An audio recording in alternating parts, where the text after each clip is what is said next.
Salut à tous et à toutes, c'est Nathan, j'espère que vous allez bien aujourd'hui.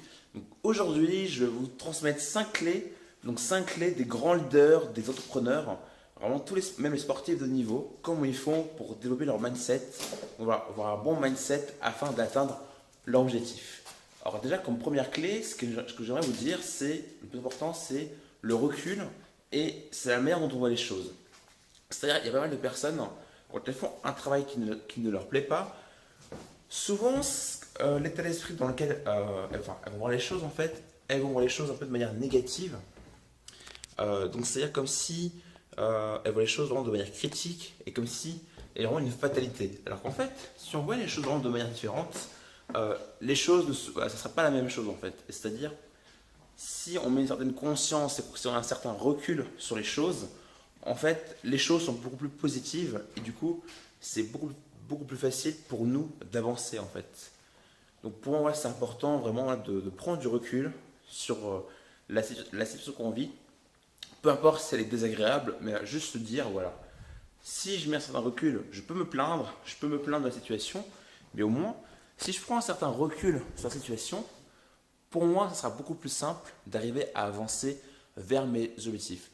Ensuite, comme deuxième clé, ce que j'aimerais vraiment vous partager, c'est vraiment vous demander où est-ce que je peux trouver l'opportunité. Parce que je peux vivre la pire situation, il y a forcément une opportunité. Le problème, c'est que la plupart des gens, c'est que 90% des gens, ils vont plus se focaliser sur l'inconvénient, donc sur le problème, que sur l'opportunité.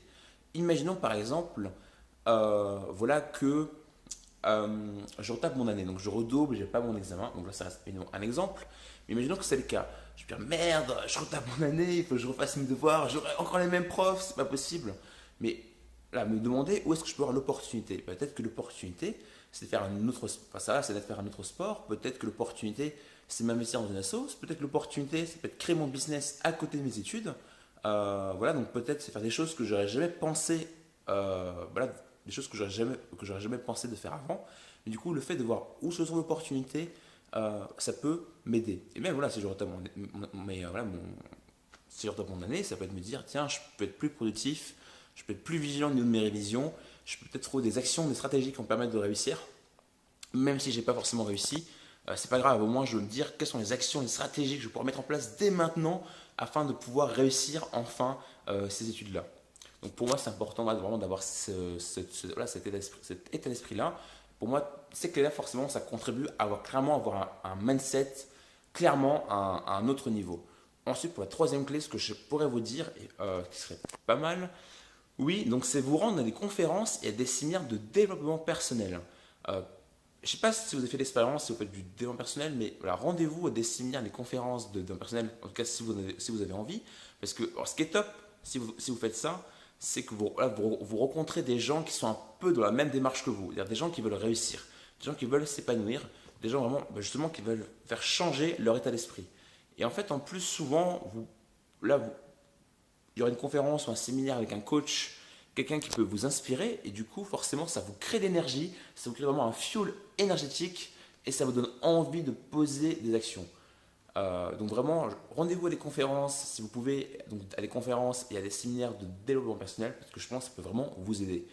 Ensuite, comme quatrième clé, ce que je pourrais vous transmettre, c'est tout simplement voilà, d'identifier vos croyances limitantes. Souvent, quand on veut atteindre un objectif, on a des croyances, on dit ah, je ne vais pas y arriver, ah, mais je suis pas assez, voilà, je suis pas assez confiant, je sais pas si ça va le faire, je suis pas assez motivé. Ça peut être quoi? Par exemple, je suis trop gros, je suis trop jeune, j'ai pas assez d'expérience. Oh, mais j'ai pas assez d'expérience, du coup, je pourrais pas avoir tel job. En fait, on se raconte un peu des excuses à cause de nos croyances limitantes. Donc, l'intérêt déjà, c'est pas de se juger sur la telle croyance limitante, c'est juste de les identifier. La croyance limitante, c'est de se créer une croyance constructive et gagnante. C'est-à-dire, je suis pas à l'aise, j'ai pas confiance en moi, je peux dire, je suis à l'aise, j'ai confiance en moi, je vais y arriver, et du coup, ça me donne de la motivation, ça me donne vraiment une énergie. Alors, bien sûr, c'est bien de se dire, j'ai telle croyance, voilà, c'est bien de dire, je suis confiant, etc. Mais il faut aussi le ressentir dans le corps, il faut intégrer cette croyance.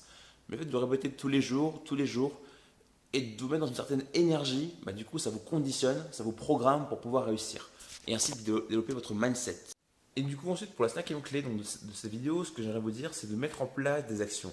C'est-à-dire, pour vraiment vous permettre de développer votre mindset, donc votre état d'esprit, c'est important de poser vraiment des actions par rapport à votre objectif.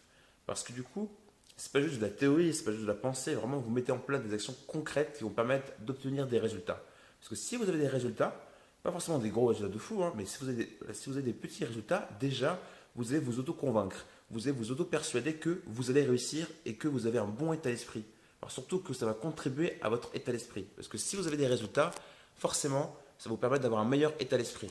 Si vous mettez en place des actions, donc, et du coup vous avez des résultats, forcément, vous allez dire je peux y arriver. Et forcément, les résultats, on aime bien avoir des résultats positifs pour nous-mêmes. On aime bien avoir des résultats positifs parce que ça nous motive et ça donne envie d'avancer et d'évoluer, de progresser. Donc voilà, j'espère que cette vidéo vous a plu. Si c'est le cas, n'hésitez pas à la liker, à la partager. Tu peux t'abonner à la chaîne pour recevoir les prochaines vidéos. Et donc on se retrouve certainement bientôt pour d'autres vidéos. Salut!